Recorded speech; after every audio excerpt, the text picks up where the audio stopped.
Nunca pudieran estar las luces de Cantarell a esa altura. No, tendría que estar por debajo del horizonte de la aeronave, a fuerza. Sí, sí. Y luego, lo peor del caso es que en referencia, hago esto porque mucha gente te va a preguntar en un momento, es que dijeron que era esto. Sí, no. Para que veas que eso no tiene nada que ver. El banco de cúmulos que había, el fenómeno empieza a atravesarlo. Y entonces la referencia que decían es que lo que se movía era la aeronave, no precisamente los pozos. Digo, hay que ser honesto, es una referencia muy inteligente. Muy válida. Pero Muy no válida. que sea exacta ni que sea correcta, y ahí es donde viene el engaño y es donde se ve mal una persona así. Porque él sabiendo que están al nivel del avión, porque ahí hay referencia gráfica establecida, no podían ser los pozos. Pero lo peor del caso, los pozos de Cantarell no vuelan y no invaden, no se mueven, no se meten el Golfo a territorio, al continente, y el fenómeno rebasa, alcanza a la aeronave a la aeronave de la Fuerza Aérea, la rodea y finalmente la deja. Toda la filmación dura más de 35, 40 minutos. En todo momento los pilotos y los tripulantes, que son 8, que están tripulando hacen referencia de que no saben qué es. Sí, se los recuerdo. Y lo más triste de todo es que no lo ven y llegan a estar a 1 milla o media milla de los objetos y no los ven. Eso es lo más peligroso de todo. Y estamos hablando con pilotos de la Fuerza Aérea Mexicana. No estamos hablando de pilotos de papalotes o que o sea, no hago referencia grosera al respecto, sino no es un fenómeno de esa categoría. No, y fíjese, si estamos hablando que el radar, el radar es una onda que choca con un objeto sólido y el FLIR te dice que es térmico, o sea, que tiene temperatura. Entonces estamos hablando de un objeto sólido que tiene temperatura, pero que a simple vista no lo puedes ver. ¿Cómo es posible? Hubiera sido extraordinario conocerte en esa época y poder que hicieras referencia lógica de eso, porque todo mundo atacó el fenómeno, pero en referencia al video que le otorgaron al periodista, pero no es la evidencia. Y todos hablan del fenómeno en referencia a lo que la televisión saca, no lo que la evidencia dice.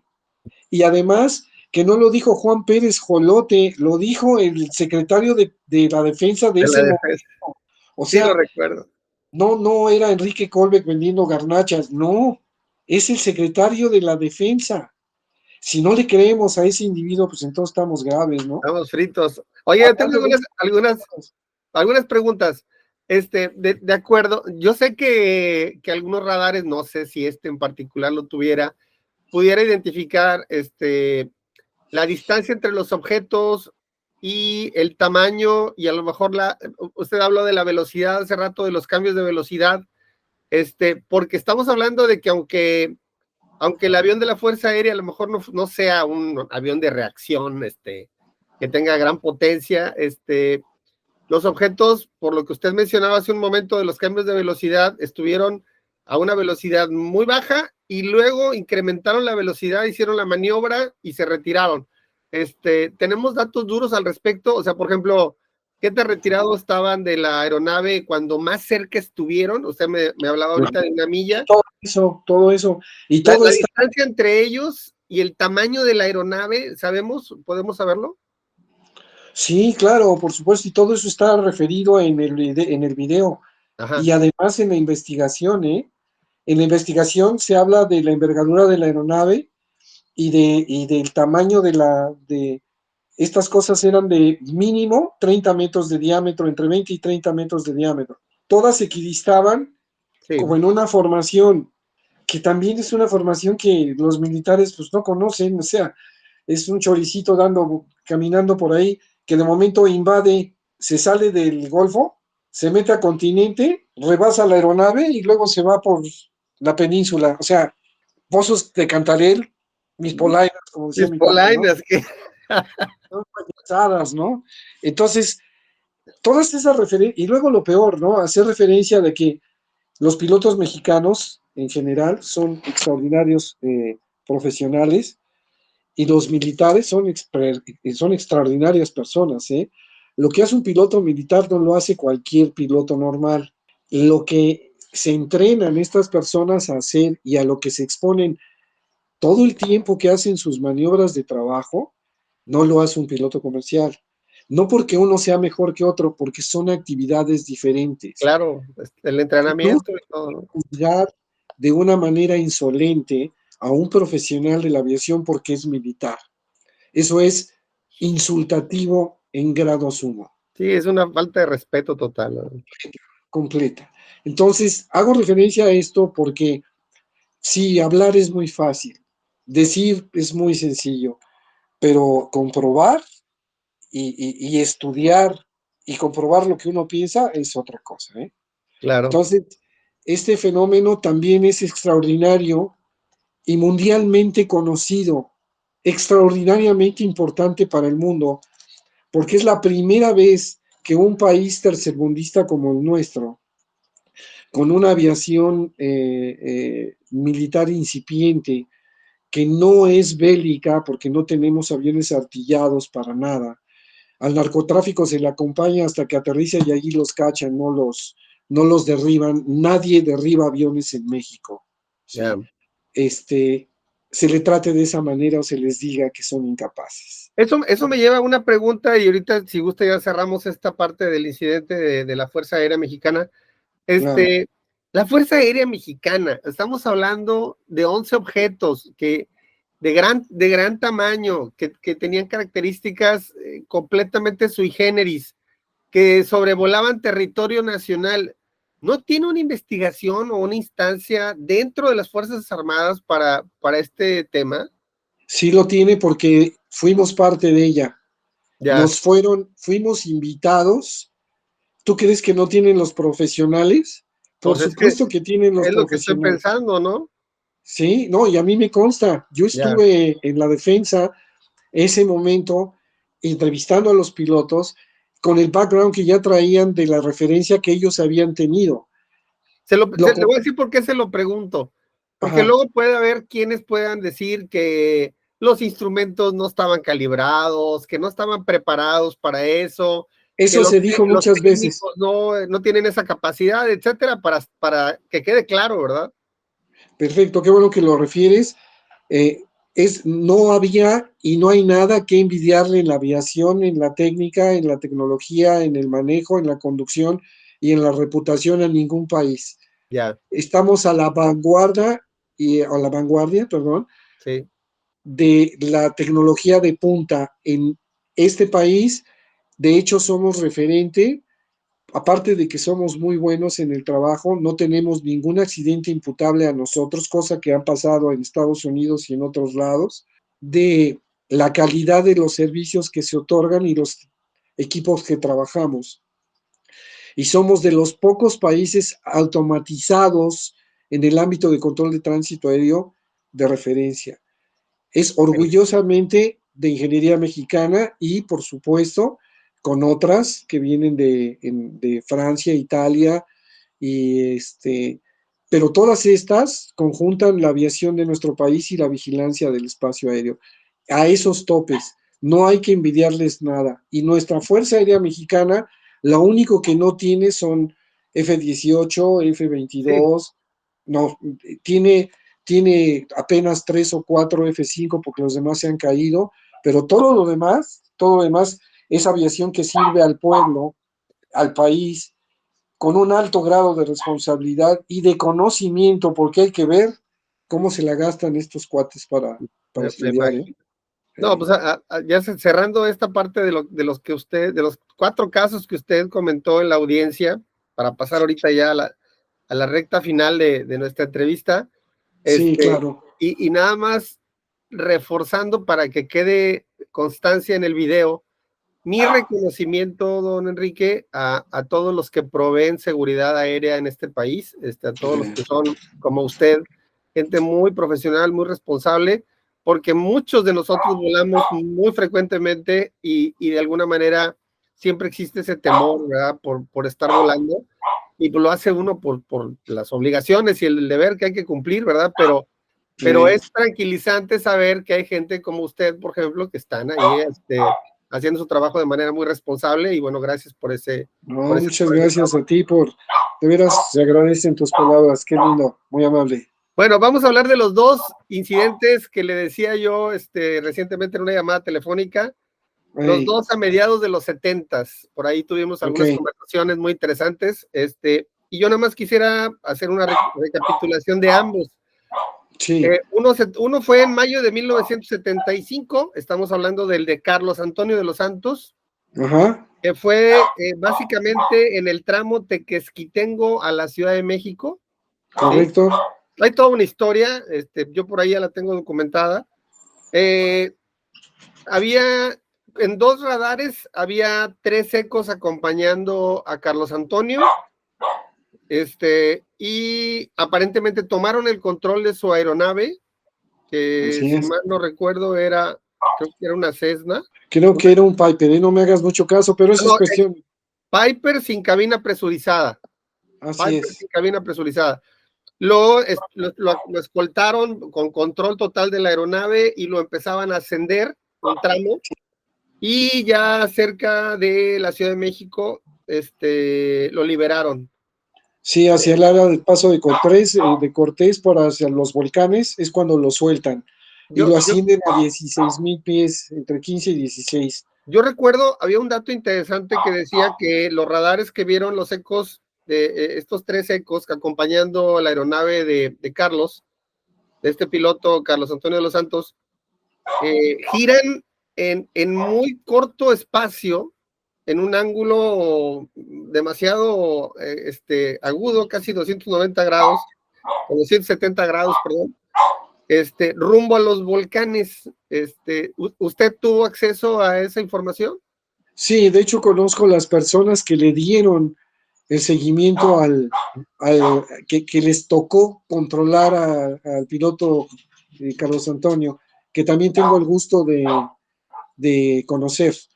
Entonces resulta que este compañero que vio fustigada su carrera de vuelo por precisamente este desagradable incidente, de momento, viniendo de Lázaro Cárdenas, chécate que tengo para hacer su aproximación visual a México, es rodeado por 3 platillos voladores, así lo comenta él abiertamente, así nos lo hizo, así lo escucho yo de él. El tercero pasa por enfrente, aparte del susto tremendo que traía, pasa por enfrente de él el tercero, se afusela por debajo de la aeronave y le pega. Y aparentemente es cuando ya no empieza a tener control de la aeronave. Sí. Y es cuando empieza a ascender. El piloto se asusta y llama al centro de control radar precisamente para que lo auxilien y que le digan qué demonios está pasando, porque habla de lo que le pasó alrededor, de lo que está viendo, y que no tiene control de la aeronave. En todo este inter pasa una aeronave de un piloto que ya se murió, que cariñosamente todo el mundo conocíamos como el Charro, que era un piloto muy reconocido porque era uno de los primeros pilotos de aviones ejecutivos Learjet que había en México, y además también una excelente persona. Le grita porque lo ve afectado y le dice desacelera los motores, y Carlos Antonio en su periplo y les grita, ya lo hice, pero no sé para qué lo hago. O sea, la referencia lógica para una persona que sabe volar, pues no es tan dramático el saber que dijera que para qué lo hacía. A lo que él se refería es que si le quita potencia se cae, ¿no? Eso es lo lógico, pero él no tenía control de la aeronave. Así es. Y entonces, el que lo ve le dice porque ve lo que está pasando. Y todo esto que es referencia, hay testimonio del radar. A ver, don Enrique, permítame. Este piloto que usted referencia como Charro, que dice que lo estaba viendo en el radar o lo estaba viendo visualmente. No, lo vio visual, él pasó por encima. Dios mío de mi vida, o sea, Él hay un, traía, él un traía su testigo escape. presencial aparte de Carlos. Sí, claro. No Sí, por eso te digo que a veces recordar esto duele, insulta, molesta, porque nadie tomando en referencia este estilo de experiencias, en aquel entonces hizo nada. La gente, hijo, es que no puedo encontrar una palabra decente para determinar cómo es que alguien con dos dedos de cerebro que guía algo no sea capaz de entender que una actitud de estas está por fuera del control humano y que se dé la posibilidad seria de entenderlo, tratar de entenderlo. Cuando esto pasa y hacen referencia, pues estaba muy criticado el que... Oiga, espérame, nada más, antes de que continúe. En teoría, de acuerdo a lo que describía Carlos de los Santos, si le hubiera quitado potencia al motor, eso no hubiera afectado el control que tenían las otras aeronaves de su Piper y hubiera continuado ascendiendo a pesar de que no tuviera potencia el motor, quiero pensar. Es mi Eso, lógica. eso sucede. La referencia del piloto que vuela arriba, que es el charro, y le dice, desacelera los motores, era para que se alejara de las aeronaves y descendiera. Ajá. Pero él no tenía control de la aeronave. Dice, ya lo hice, pero no sé para qué lo hago. O sea, de todas maneras, sin potencia siguió ascendiendo, o sea, No, no, no. completamente ilógico, ¿verdad? Él hizo lo propio como piloto, dijo, ¿cómo me los quito? Acelero y me volteo. Nada, no pudo hacer nada. No pudo quitar potencia y descender. No pudo meter potencia y ascender. No tenía control del aparato. Eso fue lo que lo metió en pánico. Sí, me imagino. Ahora estamos hablando, eran 3 discos de más o menos del tamaño de las alas, probablemente unos 3 metros cada uno. Así es. Uno, uno en cada una de las alas encima, a escasos centímetros del ala, y el que Así usted es. referenciaba en la parte de abajo pegado al fuselaje, que fue el que Así es. golpeó ligeramente el fuselaje en la parte de abajo. Y que impidió El que el tren de... funcionamiento del tren de aterrizaje, sí, lo recuerdo. Por Así es. eso aterrizó en Pasto, si mal no Así es. recuerdo. Oiga, Y y usted tuvo referencia de las investigaciones de las autoridades a la aeronave, particularmente. sí, lo quisieron tachar de borracho, de que le dio hipo... ¿Cómo se llama Sí, cuando... sí, sí, ¿eh? sí, porque no estaba presurizada la cabina, falta el oxígeno y entonces empieza uno a desvariar un poco, ¿verdad? Sí, todo eso trataron de decirle. Lo que salva al piloto al final de todo es precisamente que el testimonio de los controladores cuando le dan el servicio, uno se llama Julio Interián, el otro se llama el señor Estañol ya está retirado, Julio Interián es jefe en Mérida Mm. y o está en una jefatura intermedia y ellos le dan el servicio a esta aeronave y lo tratan de guiar hasta que la aeronave tiene control, el piloto tiene control y lo guían vectorialmente para que aterrice, ¿no? Ellos dan en su reporte testimonio ante la autoridad de que en tres barridos del radar, de la antena radar, la detección de esos objetos fue de un viraje de más de 90 grados hacia los volcanes a una velocidad extraordinaria, dado que en los tres barridos alcanzó más de 100 millas de Qué bárbaro. balazo. Y eso no fue una velocidad muy grande tampoco, ¿eh? No, Pero pero el para la... giro, pero el giro no corresponde a la física tradicional de la fuerza centrífuga. Sí, pero la velocidad de empuje en ese momento ha de haber sido entre los 1500 a 2000 kilómetros por hora en el jalón para salir. Y así fueron detectados Poqui- nada más en dos Poquito menos veces de en tres Match barridos. 2, poquito menos de Match 2. Sí, así, pero rapidísimo, de la nada, y además fueron detectados por el radar, que eso es lo mejor de todo. O sea, fueron por el radar primario, ¿eh? Sí, sí, sí. El radar primario en ese entonces era la locura, era lo mejor que teníamos. De hecho, oiga, una última pregunta de este caso que, bueno, para mis seguidores, la historia yo ya la tengo documentada ahí en un video. Okay. Una última pregunta de este caso. Usted tuvo contacto con Carlos de los Santos, seguramente usted escuchó historias de él en relación a algunos intentos de intimidación de otras personas extrañas. ¿Esto es así? ¿Así fue? Sí, sí, desgraciadamente lo lastimaron, le pegaron, no me acuerdo si lo lastimaron fuertemente, pero creo que sí le pegan o lo lastiman, pero sin ir más allá, porque no me acuerdo mucho, cuando yo hablo con él, lo conozco con su señora esposa y con un grupo de personas que nos invitan a una conferencia de un libro de un personaje que se llama Carlos Guzmán y otro que se llama Alfonso Salazar, Son de la, investigadores, si mal no recuerdo. sí, de la A Carlos aviación Guzmán mexicana lo ubico, es uno delgadito, él, si mal no recuerdo. de lentes, y nos invitan a, a ese lugar en Venustiano Carranza, donde se presenta el alcalde y todo, le dan una seriedad muy importante, y el señor Pedro Ferriz. Y ahí es donde conozco yo A a Carlos.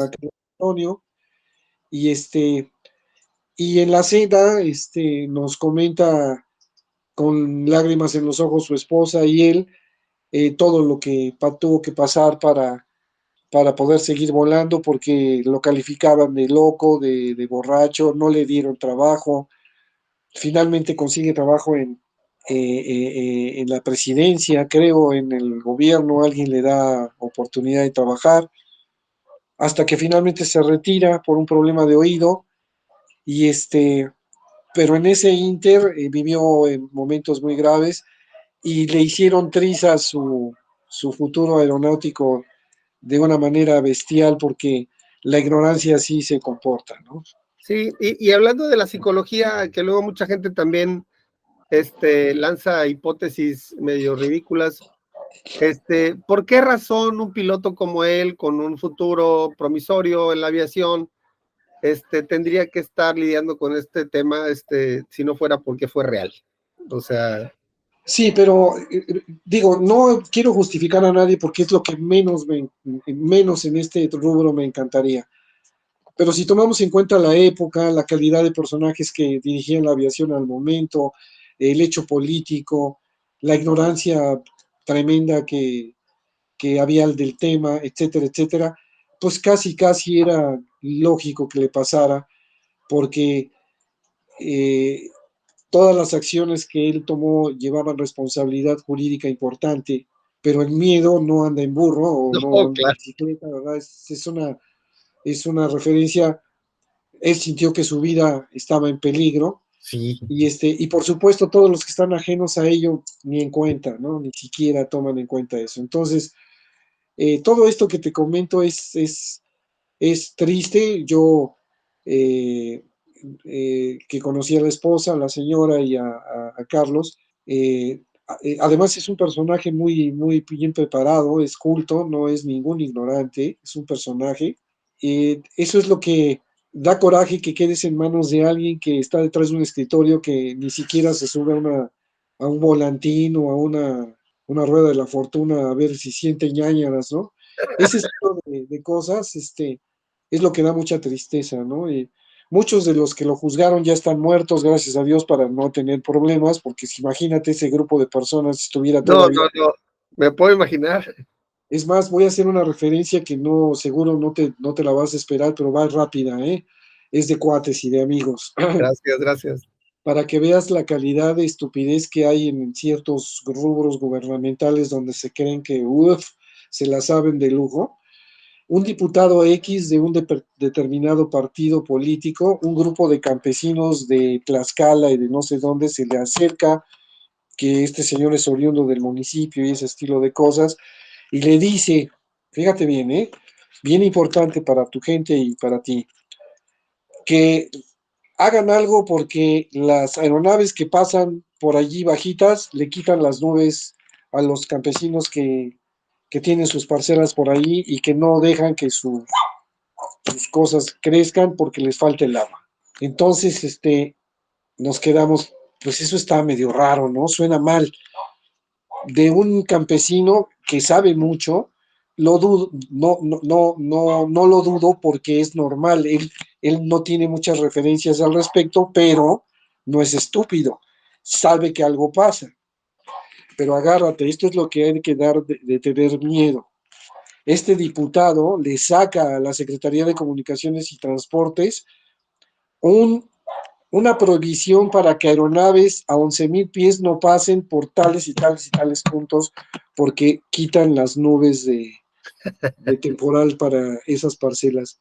Eso es de dar pavor, pavor, dar miedo, sin ninguna referencia científica, en ningún sentido, dictan un edicto donde dice prohibido volar de tales a tales horas en tal parte, a tal altitud. ¿Cómo la ves? Es de dar miedo. Sí, Y sí, sí. existe el video. Y cálmate.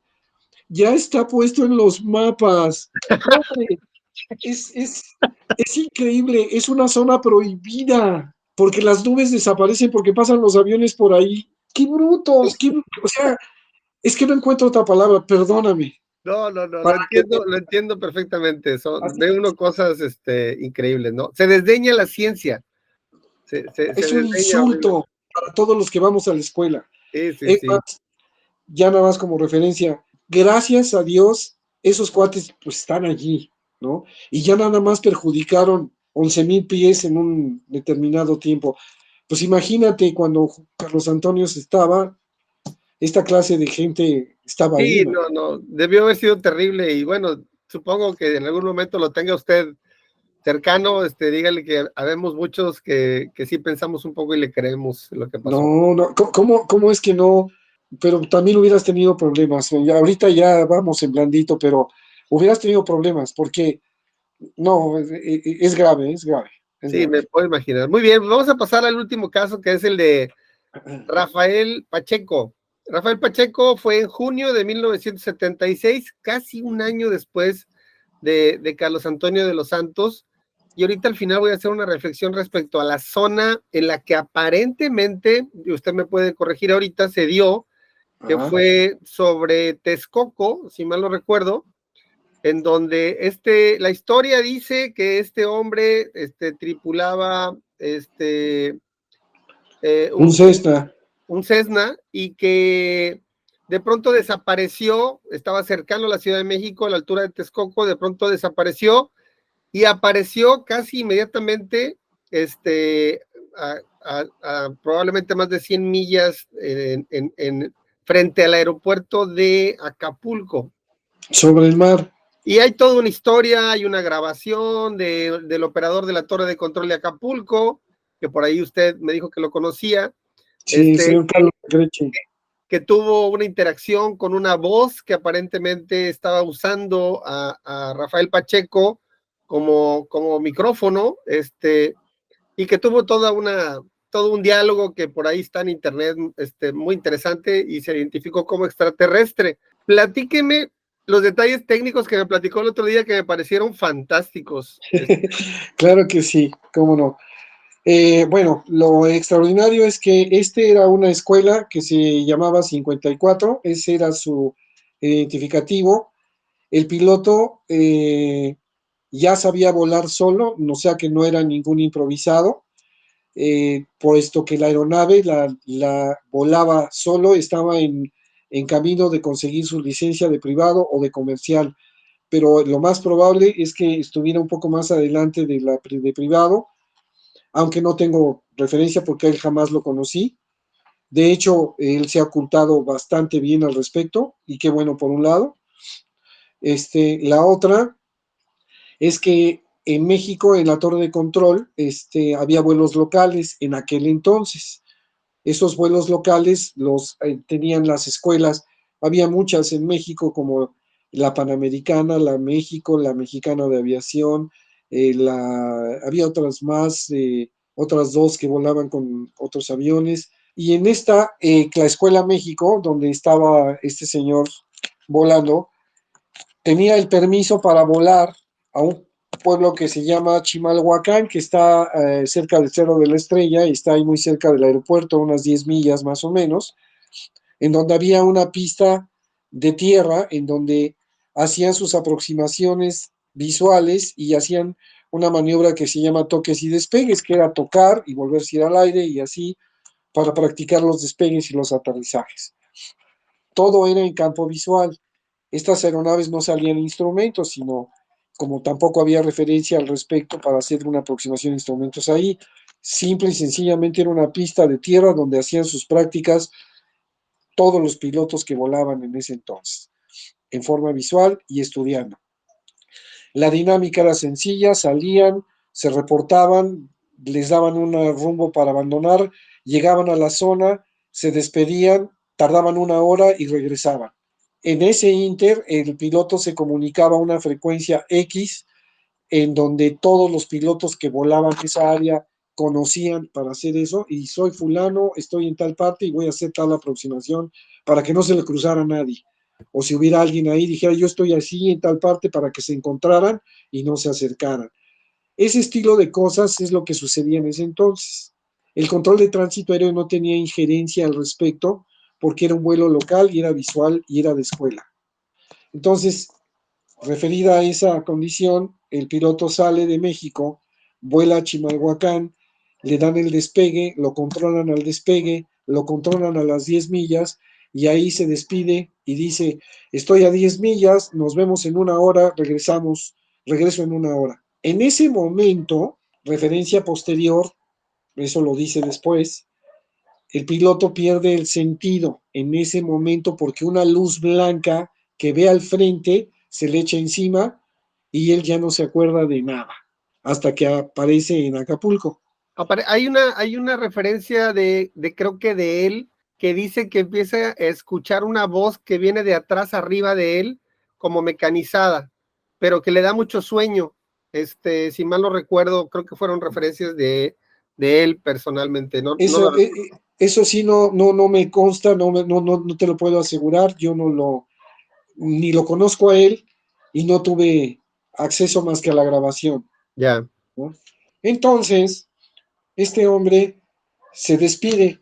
Él despega a las 12, por decir algo, porque tampoco tengo la hora, eso es, también hay que investigarlo, yo no lo sé, pero la referencia existe porque existe la grabación, ¿no? Despega a las 12 del día, por decir algo, y a las 12:05, que es lo que tarda en llegar a las 10 millas, le dice a todos, amor, y nos vemos al rato, y a las 12:05, en Acapulco, una voz rara, que pues parecía de juguete, parecía que alguien estaba ahí haciendo bromas, empieza a hablar y a decir en referencia a que los humanos somos unos tontos, que echamos a perder, y nos empiezan a dar un sermón grave a partir de las 12:05 en Acapulco, a 100 millas de la costa.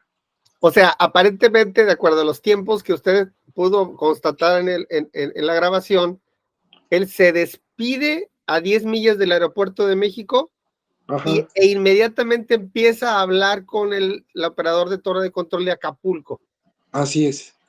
O sea, esto ya, a eso a nadie le importó también, por desgracia de nuestra campaña, a nadie le importó.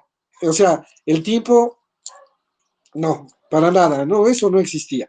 Pero sí referían a que esa aeronave se tarda más de una hora dando un sermón y platicando, e interactúa con el controlador, que para entonces creía que era una pachanga la que traía a alguien por allá, y cada vez que estaba hasta el sombrero, bien cohete, y haciendo cosas. Él todavía no refería que eso fuera fuertemente cierto, hasta que él, que hablaba alemán, le comenta, dice, bueno, ¿y tú puedes hablar en cualquier idioma? Y le contesta en inglés. Entonces que sabe hablar inglés y además habla alemán, le contesta en alemán y el otro le contesta en perfecto alemán. Y ahí empieza un diálogo en el que el otro se le caen los pantalones y el micrófono porque le contestaba lo que le preguntaba. Pero dice, que por cierto eran idiomas que no dominaba Rafael Pacheco. No, Rafael Pacheco debía haber dominado el inglés, pero incipientemente dentro de lo que era la fraseología ordinaria. Sí, sí, sí. Pero eso de darnos una referencia mundial y que nos estamos comiendo el ozono y ese estilo de cosas, pues no, pobre compañero no tenía esa capacidad para expresarse, cosa que también le importó muy poco a la gente. Entonces, cuando este pobre piloto, y lo digo así con referencia lastimosa, Sí, porque fue usado horriblemente, ¿verdad? O sea. tremendamente, o sea, esto es una abducción vulgar, simple, así de más de 100 millas en un trancazo, o sea, el traslado de ese individuo 100 millas o más a Acapulco en menos de un minuto, debiera haberle hecho las entrañas Sí, así, sí, sí. desaparecerlo. Gelatina. Sí, lo debió haber dejado pegado en el cable del avión así. Eso no era posible, pero a nadie le importó. Entonces, llega allí y después de una hora de referencia, de una hora de plática y demás, lo dejan, finalmente lo sueltan al pobre individuo y este se comunica, aparte de lo que ya había hablado, espeluznantemente, o asustado, mejor dicho, a la Torre México, que para entonces era la misma frecuencia que la Torre De de Acapulco. Acapulco, y le refiere que es Torre México, y el controlador, que es Carlos de Crechi, ya enterado de que algo mal estaba pasando, le dice, tú no eres, este es Torre Acapulco. Oiga, pero es que estoy rodeado de mar. Sí, estás en el mar, porque además tenían un equipo que se llama radiogoniómetro y que con ese sabían, cuando se daba la llamada, apuntaba de dónde venía la llamada y sabían en dónde estaba la referencia con respecto al... Y se dan cuenta que estaba entre 100 y 80 millas por el tiempo que tarda en regresar. Fíjate todo lo que te estoy comentando para aterrizar, todo el tiempo que tardó platicando y todo el tiempo que tardó para de las 80 millas llegar al suelo. Fíjate bien, ¿eh? Y cuando aterriza le caen así como si fuera terrorista, lo quieren, lo agarran preso, le quieren sacar, le sacan sangre, en fin, una serie de eventos para demostrar que venía hasta las chanclas, que se había puesto lo que cualquier cantidad de cosas, pero mira nada más qué cosa tan simpática, a la que nadie, a la que nadie tampoco le importó. Dice de momento y dice así, la aeronave había gastado 5 minutos de combustible, o sea, no le importó el tiempo de plática de una hora, no importó el tiempo de traslado del Golfo, digo, de la bahía al aeropuerto, nada más había gastado 5 minutos, que fue lo que él gastó de Las 10 México millas, a las 10 Chimalhuacán. millas. Resulta que nada más había gastado 5 minutos. Ahora, vamos a hacer la referencia adecuada de hechos. Una aeronave Cessna 150 de aquel entonces, en donde este individuo voló de México a Chimalhuacán, cargó el combustible suficiente más de una hora, que serían una hora y media o dos, para poder hacer su vuelo ordinario, tardar una hora en dar toques y despegues y regresar, ¿no? En forma local. Eh, la capacidad del tanque todavía no estaba rebasada en ese sentido, pero el tiempo en el que se da la conversación con Carlos de Crechi en Acapulco es exactamente la misma hora en la que este cuate se despide de las inminaciones del aeropuerto de México a las 10 millas. Las explicaciones que eran evidentes para o buscar y tratar de entender el caso, como una aeronave 150 recorre más de 100 millas en menos de un minuto. Sí, no. Esa es la primera. La segunda, la referencia del combustible en forma adecuada. ¿Cómo es posible que gastó 5 minutos únicamente de combustible y lo demás estaba intacto?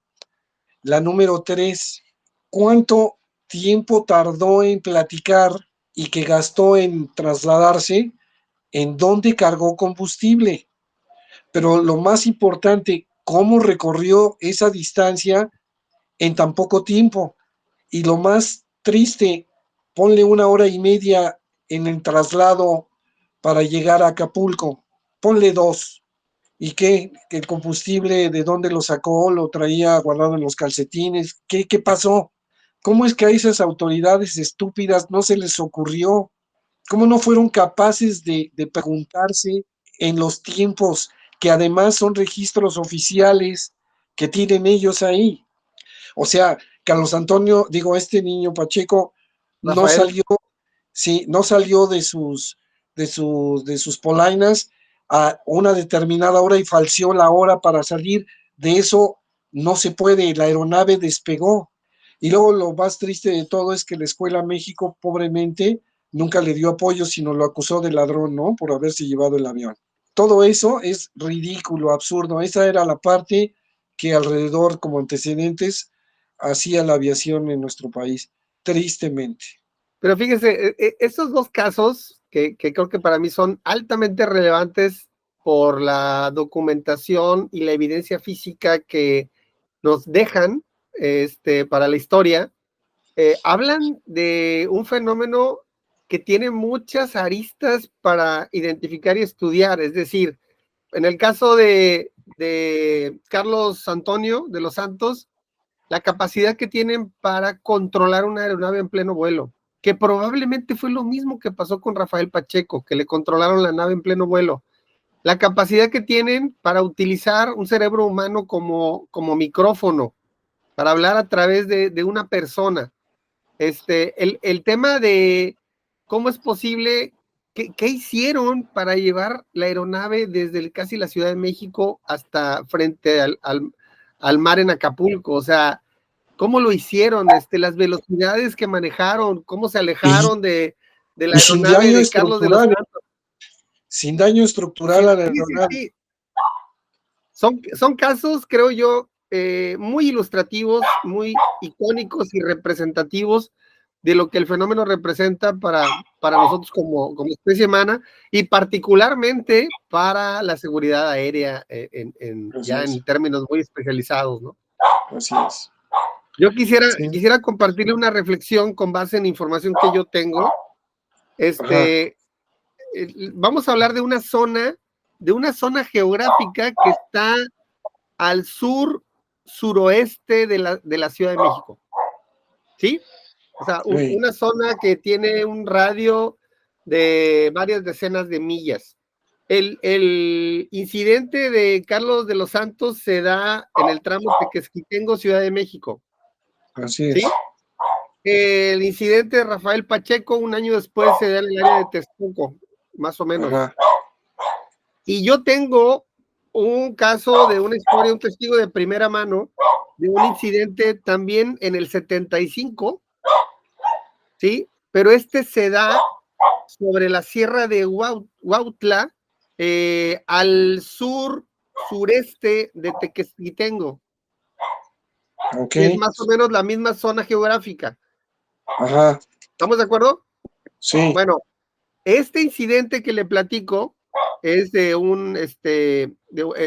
esta persona que me lo platica de primera mano, es un tan pequeño, es conocido mío desde hace muchos años, que tengo 25 años de conocerlo. Es una persona que tiene formación de profesor investigador, ¿sí? En la época del incidente de 1975, él tendría probablemente unos 15 años, más o menos. Iba con su papá, con su mamá en el coche, viajando de Cuernavaca hacia Acapulco, y más o menos a las 10:30 de la mañana, por ahí, de día, tranquilamente en la carretera federal, a la altura de la sierra de Huautla, que está, le decía yo, algunos kilómetros al sur-sureste de Tequesquitengo, todos los coches en la carretera se paran el motor. Entonces el papá se orilla, igual que todos los demás que venían ahí, que venían una camioneta adelante y otro coche adelante, se paran, y él están en plena sierra, y del lado izquierdo tiene la ladera de la sierra, y del lado derecho tiene hacia abajo la caída, o sea, el barranco, ¿verdad? Y él están parados así, que de manera inexplicable, ¿verdad? El señor no sabe qué pasó, pero también ve a los otros coches que les pasó lo mismo, y se empieza a escuchar un ruido de vegetación rompiéndose hacia abajo del barranco. Entonces el papá le dice al hijo, oye, vamos a ver, probablemente un coche se cayó al barranco. Entonces los dos se bajan, la mamá se queda en el asiento del copiloto, del coche, parado. La mamá, el papá y el hijo se bajan hacia la orilla del acantilado para ver si un coche se había caído, porque el ruido de ramas rompiéndose era fuerte, y no alcanzan a asomarse bien cuando viene subiendo un objeto que era cilíndrico, estamos hablando de como un pepino muy grande, ¿sí? Que tenía una capa alrededor que giraba en un sentido como de vapor de agua. O sea, se observaba algo que rodeaba como un campo de energía de algo, y el objeto rotaba en sentido contrario, ¿sí? Él recuerda que para poder ver el objeto tenía que voltear así, y calcula que el objeto debe haber tenido como una cuadra de largo, más o menos, ¿sí? Que tenía una altura como de un edificio de 2 o 3 pisos, que apenas se escuchaba un ligero zumbido, y que traía inclusive restos de ramas de tierra, como terrones que se iban cayendo. Probablemente estaba depositado en el suelo del barranco, probablemente, y que pasó enfrente de ellos, y él recuerda, porque le dio mucho miedo junto con su papá, corrieron y se refugiaron detrás del coche. O sea, estaban en la orilla del barranco y rodean el coche para que el coche esté entre ellos y el objeto. Y recuerda que no eran más de 20 metros la distancia que estaban frente al objeto. Ellos observaron el objeto conforme fue ascendiendo lentamente hasta que se perdió de vista en el cielo. Después de eso pudieron subir al coche y lo pudieron encender y continuaron su viaje. Los papás, la señora estaba muerta de miedo, metida debajo del tablero, en el asiento, imagínese usted. Y el papá, después de que arrancó el coche y avanzaron, que siguieron su camino, le dijo a la señora y al hijo, de esto no vamos a volver a hablar nunca. Y siguieron su camino. ¿Sí? Sí, esto. Todo eso que le platico, tanto el incidente de Carlos de los Santos como el incidente de Rafael Pacheco, como este incidente de la Sierra de Huautla, se da en una zona que está relativamente cercana entre los volcanes y esta sierra, y acá la Sierra de Jalisco, etcétera, que particularmente tiene mucha actividad, y que me llama mucho la atención lo que me decía hace un rato, de que en los radares ustedes están observando una cantidad importante de actividad de estos objetos, precisamente en el radar de Jalisco. Esto es así, ¿verdad? Sí, y además también en el área de Tequesquitengo. Sí, Las referencias que nosotros tenemos radar son de radar primario, está en Guadalajara, la vi en Vallarta, ya ahorita ya no existe esa antena, y en México. Ahora, ¿por qué hay radar primario y por qué hay radar secundario? La reglamentación no ha cambiado mucho con referencia a eso, dentro de los anexos que refieren la calificación y el seguimiento de las detecciones y el servicio que se da para separación con el equipo radar, determinan que deba tener eco primario y eco secundario. El eco primario equivale al eco crudo y es el verídico, y el eco secundario es el que equivale a la emisión de una respuesta que en pulsos otra antena le manda a la aeronave pidiéndole información acerca de quién es, cómo se llama, dónde anda, qué altitud y cuál es su plan de vuelo, y cosas por el estilo. Entonces, a referencia, ya tenemos en la pantalla, aparte del eco primario, que es un punto digitalizado, tenemos un rombo o un círculo que lo rodea, que es el radar secundario, y que no difiere en distancia con el primero, sino son iguales. Pero el secundario lo origina el piloto, lo origina la aeronave, y el primario es la respuesta cruda de la antena, de la energía de la antena que sale y regresa.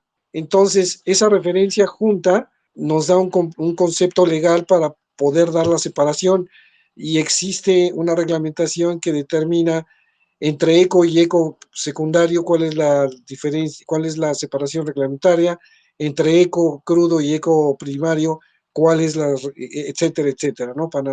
Y entre ecos primarios y demás. ¿Por qué? Porque en cualquier momento puede perderse la señal de uno u otro, pero sí tener la señal.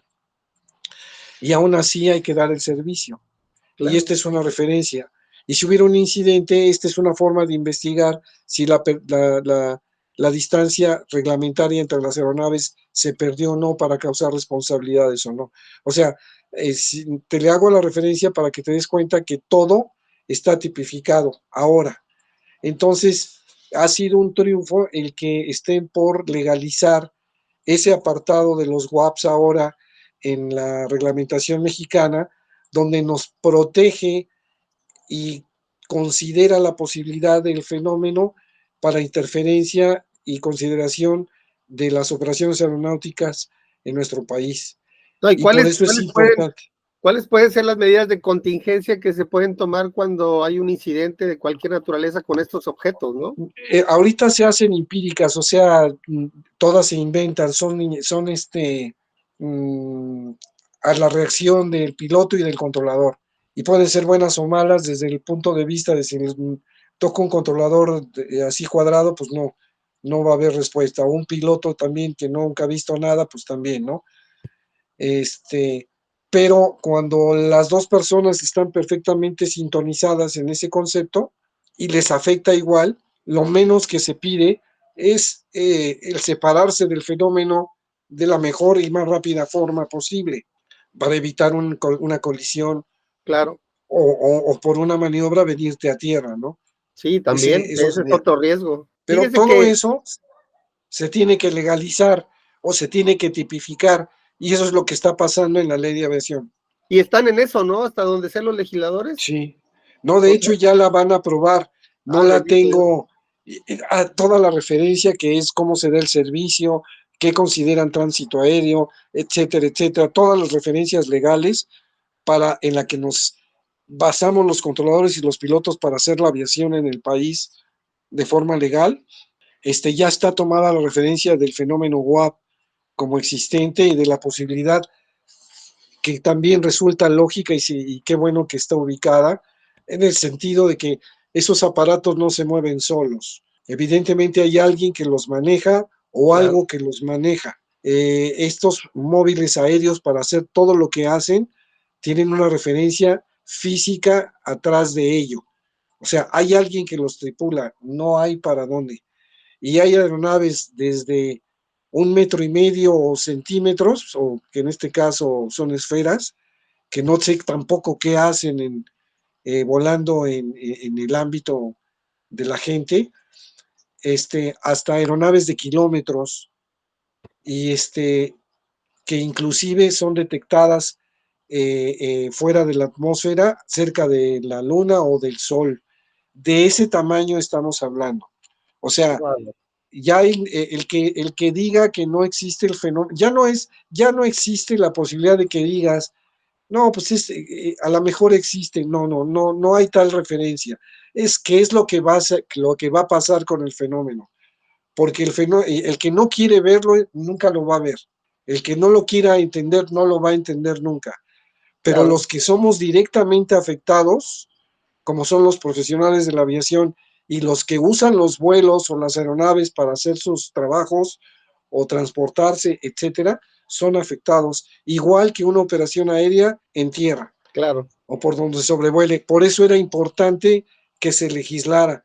Hay comentarios estúpidos, yo lo entiendo ahí como, ¿y qué les van a pedir una licencia a los monos estos para que vuelen o qué?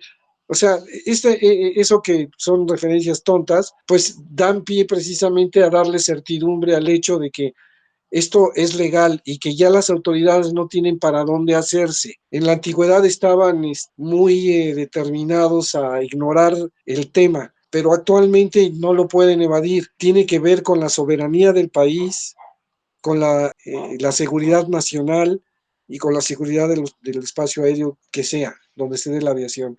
De ese tamaño, y eso tiene responsables legales ante un Estado. Y por eso es que se pidió que se hiciera eso. Ahora actualmente, a pesar de los pesares, no va a haber forma de que algún estúpido se ría de un reporte de estos, sobre todo viniendo de un piloto, de un controlador o de alguien dentro de la aviación que vea afectada su operación por este fenómeno. Eso es Claro. lo más importante. Sí. Oiga, don Enrique, bueno, pues yo voy a cerrar el video. Como le había platicado, mi intención es hacer un proyecto aquí en la zona sur de Tamaulipas, que pues tenemos referencias reales muy directas de una gran actividad ovni en esta zona, básicamente cercana a los mantos acuíferos. Tengo historias de camaroneros, de gente de las plataformas petroleras en el mar. Tengo gente, testimonios en el río Pánuco y en el sistema lagunario, en los ranchos cercanos acá hacia la zona de Altamira, de Esferas, particularmente de día. Entonces, vamos a generar este proyecto para recabar todas esas historias, pero obteniendo los datos objetivos, los datos duros, descriptivos de lo que se ve, para luego hacer análisis estadístico y poder conocer más sobre lo que se ve en esta zona y cuáles son los momentos, los rumbos, las formas, los comportamientos, etcétera, más comunes, y con base en eso, pues estar tratando de hacer hipótesis al respecto. En ese sí, claro. Y fíjense que también ahorita me hizo recordar de los compañeros acá operadores de la torre de control del aeropuerto de Tampico, cuando estuve con ellos, que muy amablemente me hicieron favor de explicarme cómo funcionaba la torre y todo. Me platicaron, eran dos, eran Frank y María, ambos, y ambos me hicieron el favor de compartirme cada uno sus historias. Frank me platicó de una en el que se observó lo que parecía un trompo invertido rumbo al noroeste del aeropuerto de Tampico, prácticamente hacia la zona norte donde están los ranchos, bueno, ya la zona, un poquito la zona rural, la carretera federal, que estuvo fijo en el cielo un determinado tiempo. Ellos lo pudieron, él y otra persona que se subió a la azotea de la torre de control, lo pudieron ver con los binoculares, y rotaba aparentemente en su propio eje. Esa fue la historia de Frank. En el caso de María, aquí los vuelos empiezan más o menos 6 y cacho de la mañana en Tampico, y ella llegó a un horario para preparar los instrumentos, pues cuando todavía era de noche, era antes del amanecer, y estando precisamente con la vista hacia las pistas, al fondo está el mar, hacia el fondo está como a unos 2 kilómetros más o menos está en la playa de Miramar.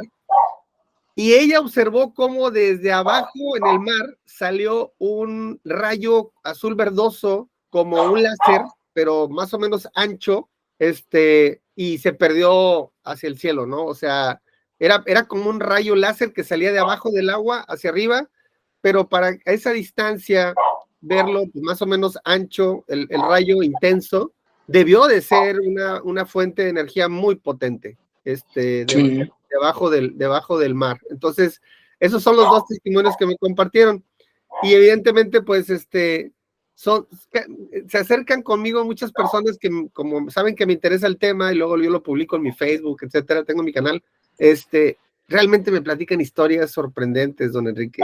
Y esta zona yo creo que es rica, pero me da mucha pena que de pronto algún científico un día venga y me diga, oye, Basilio, ¿es cierto que aquí en la zona sur de Tamaulipas hay muchos incidentes de ovnis? Y yo le diga, sí, claro que sí. Y que me diga, a ver, dame los reportes o la evidencia. Y yo no tengo nada, ¿verdad? O sea, eso hay que crearlo. Entonces, Sí. en esas estamos, don Enrique. Ahí luego que vaya avanzando, lo invitaré para seguir platicando de este tema. Sí, cuando gustes, una disculpa primero porque no pude estar antes. Ahorita te das cuenta que he tenido un poquito de mala suerte, me he enfermado 2 veces en 4 meses pero cuenta conmigo para lo que se te ofrezca, información, si mi concepto técnico y mi expertise como controlador y piloto te sirven, cuenta con ello, sin ningún problema. Ahorita, lo que acabas de comentar de los compañeros de Tampico y de todo lo que acabas de comentar y hemos comentado juntos, nos queda la reflexión de que no son 1 o 2 o 3 los que vienen a causarnos problemas en la aviación nacional. y en la del mundo, sino son muchos, no sé cuántos. Cuando estuve en Washington y me enteré de que Estados Unidos tenía un registro de más de 150 razas de seres que cohabitaban con nosotros en la Tierra, yo dije, pero ¿a dónde me vine a meter? Tienen conceptos en donde me di cuenta que estamos en un peligro serio, lo digo con todo respeto, independientemente de lo que opine cualquiera, yo me voy a extender en este momento de esa manera porque nadie se mete a tu casa sin permiso para ver cómo vives o qué haces, porque nuestro planeta es nuestra casa y que no los veas. Pero ahora, no es que sean más, sino que el interés ha crecido, ya hay tecnológicamente la manera de cómo descubrirlos o verlos, y eso refiere que no son... Inclusive de atraerlos, ¿eh? Ah, bueno, eso sí, no me... Espero yo, con eso no cuentes conmigo, No, pero... no, yo tampoco. pero sí, hacer referencia de que si vienen tantos y están aquí desde hace muchos años, o cientos o miles de años, es por algo. Y que cuando nos demos cuenta, no creo que nos agrade mucho. Y segundo, no creo que por esa misma condición que muchos refieren de que están aquí desde hace tanto tiempo, ¿cómo es que no nos han hecho daño? Más bien ellos están aquí haciendo algo que a nosotros no nos ha importado o no hemos descubierto. Y que la referencia con respecto a este estilo de inteligencia o lo que sea que mueva este fenómeno, nos observa como nosotros vemos a las hormigas. Eso debe hacer una reflexión organizadas pero insignificantes, ¿no? Sí. Hablando peyorativamente. Y así nos ven estas cosas. Esto lo que hacen, les importa un rábano nosotros cómo hacemos la aviación. Llegan a tener interés en algunas cosas cuando les afecta o nos interponemos en lo que están haciendo y que no es un tamaño pequeño o no es una referencia absurda. Esto es grave. Hay referencias de personas que, no, que se han expuesto al ridículo como para demostrar que este fenómeno existe, desde esferas de 10, 15, 20 centímetros que monitorean algo, eso es un hecho, no, cualquiera que tenga 2 dedos de cerebro puede pensar que están monitoreando algo de que está pasando en la atmósfera, en la vida cotidiana o algo por el estilo, hasta kilómetros de materia que vuela y que inclusive le quita energía a nuestro sol. Todo ese estilo de cosas que parecen de película, que ahorita hay referencias físicas perfectamente comprobables, en donde nos debemos dar cuenta que estamos rodeados de un fenómeno del que no nos hemos dado cuenta todavía que hace aquí, pero que cada día es más evidente porque ya la gente refiere muchas cosas, ya todo el mundo tiene un peligro, una especie de pistola en la mano, que es un celular, con el cual puedes dar fe de que algo está exhibiendo, no importa qué científico de qué país o de qué universidad llegue y te diga, es que estás alucinando, o que te diga que tienes histeria colectiva, como ya sabes, ¿no? Te han comentado. Nada de los aparatos con los que actualmente los celulares, los radares, los teléfonos, las emisiones de energía controlada, etcétera, no tengan incidencia en el fenómeno. ¿Sí me explico? Entonces, sí hay que tener una referencia adecuada, seria, respetuosa. Nos vamos a dar cuenta algún día. Yo espero no darme cuenta, que termine mi vida sin darme cuenta qué pasó, porque yo no estoy de acuerdo con el fenómeno en ningún sentido. No, para mí, yo no soy simpatizante de él. Yo soy víctima del fenómeno y mi responsabilidad cada vez que voy a trabajar crece enormemente cuando el fenómeno aparece en mi pantalla e interactúa con la aviación. Y eso lo debe de tener, así como mis compañeros controladores de Tampico, como aquellas personas que tienen estos encuentros, las que son abducidas, todas que han pasado por estos estas impresionantes formas de cómo zarandear al ser humano, son de respeto. Claro. Entonces, para aquellos que no han visto nada, pues qué bueno, que Dios los conserve igual, pero tienen que ver con referencia respetuosa a esto. Definitivamente ya no hay vuelta atrás, ya se salió de control, sí. Ya no hay forma de que alguien detenga la información. Va a haber gente que se aproveche y que haga y diseñe cosas para engañar, pero esto ya se le salió de las manos a todos. Sí.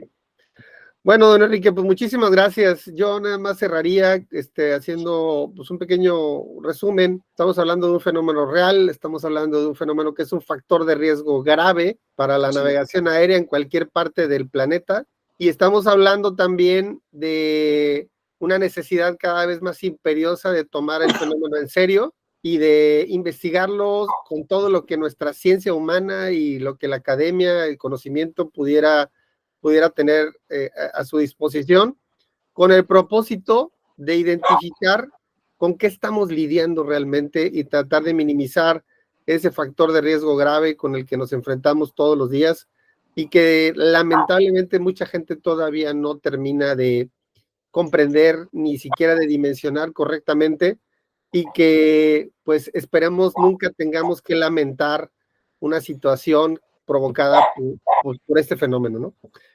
También le aprovecho para refrendarle mi reconocimiento, don Enrique. Muchas gracias por su trabajo y por su responsabilidad al frente de sus operaciones en el aeropuerto de la Ciudad de México. Para todos los que lo usamos más o menos seguido, es bueno saber que hay gente responsable y seria que está atendiendo este tema ahí en donde tenemos que estar circulando más o menos frecuentemente. Le mando un gran abrazo, que se mejore mucho, y le estaré molestando por ahí un poquito más adelante ya que el proyecto vaya madurando. Y si alguna vez anda por Tampico, don Enrique, por favor avíseme para atenderlo con la hospitalidad tan pequeña como se merece. Muy amable, te agradezco yo. Es un honor para mí, ha sido una gran satisfacción. Que Dios te bendiga. Mucha suerte en tu proyecto. Seguro te va a ir muy bien y que seas referencia para que la gente entienda esto. Que Dios te bendiga. Igualmente, nos vemos, don Enrique, que esté bien. Un abrazo y gracias,